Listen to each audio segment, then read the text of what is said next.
C'est nous qui vous avons créé. Pourquoi ne croiriez-vous donc pas à la résurrection? Voyez-vous donc ce que vous éjaculez. Est-ce vous qui le créez, ou en sommes-nous le Créateur? Il vous crée dans les ventres de vos mères, création après création, dans 3 ténèbres. Tel est Allah, votre Seigneur. À lui appartient toute la royauté, point de divinité à part lui.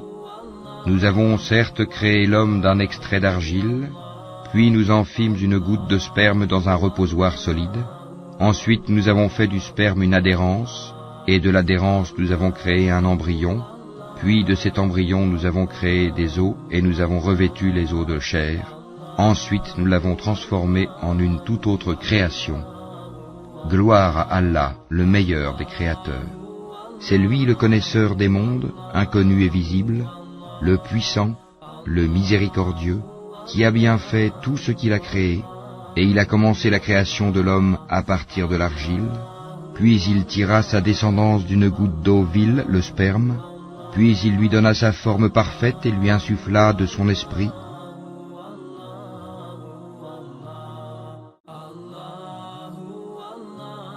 Et il vous a assigné l'ouïe, les yeux et le cœur, que vous êtes peu reconnaissants. Nous avons certes créé l'homme dans la forme la plus parfaite. Ensuite, nous l'avons ramené au niveau le plus bas. Dans un hadith qudsi, Allah subhanahu wa ta'ala il dit Allah subhanahu wa ta'ala il dit Abdi. Il dit In dhakartani dhakartuk. Mon serviteur, lorsque tu penses à moi, moi je pense à toi. Wa in nasaytani dhakartuk. Et lorsque tu m'oublies, moi je pense quand même à toi. Subhanallah. Quand nous étions dans le ventre de notre mère, est-ce que nous avions une raison? Cet intellect, il n'y avait rien de tout ça. Nous ne connaissions pas notre Créateur, nous ne nous étions pas encore conçus. Mais Allah, lui, pensait à nous. C'est pour ça qu'on dit lorsque toi tu m'oublies, moi je pense à toi. Il pensait à nous lorsque nous étions embryons et fœtus. Il pensait à nous dans la période de l'enfance où nous ne pensions pas à lui.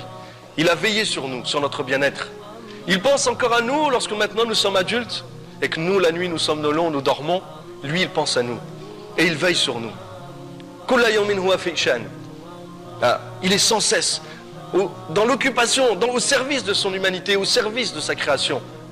Regardez comment il est généreux, notre Seigneur. Et après Allah subhanahu wa ta'ala dit il nous pose la question. Et qui t'a porté la nourriture alors que tu étais un fœtus dans le ventre de ta mère? Qui?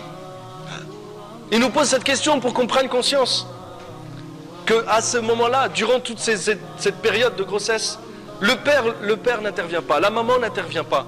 Et Allah il nous pose la question pour que nous on se rende compte que lui seul nous a porté cette nourriture. Et que nous étions dans l'incapacité, que ce soit le père ou la mère, de nourrir cet embryon et de nourrir ce fœtus. Allah seul avait le pouvoir.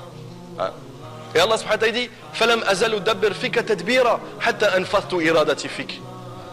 Allah dit je n'ai cessé de te créer, de te concevoir, d'organiser ton corps jusqu'à que j'ai insufflé mon âme en toi. Allah subhanahu wa ta'ala a insufflé une partie de son âme dans le corps de chacun d'entre nous. Notre âme est venue en nous par la volonté d'Allah au bout du 4e mois de grossesse, comme nous le rappelle notre prophète Mohammed sallallahu alayhi wa sallam. Allah il nous a tout donné. Wallahu akhrajakum min butuni ummahatikum la ta'lamuna shay'a. Allah vous a fait sortir du ventre de vos mères alors que vous ne saviez absolument rien. Wa ja'ala lakumus sam'a wal absara wal af'ida la'allakum tashkurun.